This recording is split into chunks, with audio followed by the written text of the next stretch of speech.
പ്രധാനമന്ത്രിക്കെതിരായ പരാമർശത്തിൽ രാഹുൽ ഗാന്ധിക്കെതിരെ നടപടിയെടുക്കാൻ തെരഞ്ഞെടുപ്പ് കമ്മീഷന് ഡൽഹി ഹൈക്കോടതി നിർദ്ദേശം നൽകിയിട്ടുണ്ട് എന്നുള്ളതാണ് വളരെ പ്രധാനപ്പെട്ട വാർത്ത. ആർ രാധാകൃഷ്ണൻ അതിന്റെ വിശദാംശങ്ങളുമായി. ആർക്കെ നവംബറിൽ നോട്ടീസ് നൽകിയതാണ് രാഹുൽ ഗാന്ധിക്ക്, പക്ഷേ ഒരു മറുപടിയും ലഭിച്ചില്ല. അതുകൊണ്ട് ഇനി പരാതി പരിശോധിച്ച് നടപടി എടുത്തുകൊള്ളൂ എന്ന് ഡൽഹി ഹൈക്കോടതി തെരഞ്ഞെടുപ്പ് കമ്മീഷനോട് പറയുകയായിരുന്നു. ഇത് അഭിഭാഷകനായിട്ടുള്ള ഭരത് നാഗർ സമർപ്പിച്ച ഒരു പൊതുതാൽപര്യ ഹർജിയാണ്.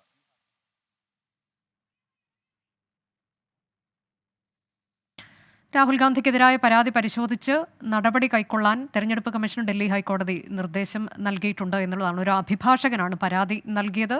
പ്രധാനമന്ത്രിക്കെതിരെയുള്ള പരാമർശത്തിലാണ് രാഹുൽ ഗാന്ധിക്കെതിരെ പരാതി നൽകിയത്. അതിൽ ഇതുവരെ ഒരു മറുപടി രാഹുൽ ഗാന്ധിയുടെ ഭാഗത്തുനിന്ന് ഉണ്ടായിട്ടില്ല എന്നാണ് മനസ്സിലാക്കുന്നത്. നവംബറിൽ നോട്ടീസ് നൽകിയതാണ് എന്നത് തെരഞ്ഞെടുപ്പ് കമ്മീഷൻ ഇന്ന് കോടതിയെ അറിയിക്കുകയും ചെയ്തിട്ടുണ്ട്. എന്നാൽ ഒരു മറുപടിയും ലഭിക്കാത്ത സാഹചര്യത്തിൽ തെരഞ്ഞെടുപ്പ് കമ്മീഷന് ഡൽഹി ഹൈക്കോടതി നിർദ്ദേശം നൽകിയിരിക്കുന്നു.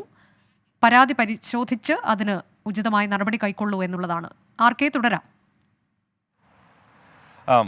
ഇതിൽ അനുജ സംഭവിച്ചത് ഡൽഹിയിലെ മുതിർന്ന അഭിഭാഷകനായിട്ടുള്ള ഭരത് നാഗറാണ് ഇതുമായി ബന്ധപ്പെട്ട ഒരു പൊതു താൽപര്യ ഹർജി ഡൽഹി ഹൈക്കോടതിയിൽ സമർപ്പിച്ചത്. അദ്ദേഹത്തിൻ്റെ ഹർജി പരിഗണിച്ചാണ് ഇപ്പോൾ ഹൈക്കോടതിയുടെ ഭാഗത്തു നിന്ന് വളരെ പ്രധാനപ്പെട്ട ഈ നിർദ്ദേശം ഉണ്ടായിരിക്കുന്നത്. ഇതിൽ തെരഞ്ഞെടുപ്പ് കമ്മീഷനോട് എന്ത് നടപടി സ്വീകരിച്ചു, പ്രധാനമന്ത്രിക്കും ഒപ്പം അമിത്ഷാ അടക്കമുള്ള രാഷ്ട്രീയ പ്രവർത്തകർക്കും എതിരായിട്ടുള്ള രാജസ്ഥാനിൽ നടത്തിയ പരാമർശവുമായി ബന്ധപ്പെട്ട് ഉള്ള പരാതിയിൽ എന്ത് നടപടി സ്വീകരിച്ചു എന്നതായിരുന്നു ചോദ്യം. പ്രഥമ ദൃഷ്ട്യാ ഈ നടത്തിയ പരാമർശം കൃത്യമായിട്ടുള്ള വ്യംഗ്യാർത്ഥത്തോടുകൂടിയുള്ളതാണ് എന്ന നിരീക്ഷണം കോടതി നടത്തിയിരുന്നു. അതിൻ്റെ അടിസ്ഥാനത്തിലാണ് ഈ വിധത്തിലുള്ളൊരു ചോദ്യം കോടതി ഉന്നയിച്ചത്. ആ ഘട്ടത്തിൽ തങ്ങൾ നോട്ടീസ് നൽകിയിരുന്നു എന്നും ഇതുമായി ബന്ധപ്പെട്ടിട്ടുള്ള വിഷയത്തിൽ അദ്ദേഹം മറുപടി ഒന്നും നൽകിയിട്ടില്ല എന്നുമാണ് തെരഞ്ഞെടുപ്പ് കമ്മീഷൻ അറിയിച്ചത്. അങ്ങനെയാണെങ്കിൽ ഈ മറുപടി നൽകിയില്ലെങ്കിൽ എന്തുകൊണ്ട് നടപടി എടുക്കുന്നില്ല എന്ന ചോദ്യമാണ് കോടതി ചോദിച്ചത്. എത്രയും വേഗം നടപടി എടുക്കാനാണ് ഡൽഹി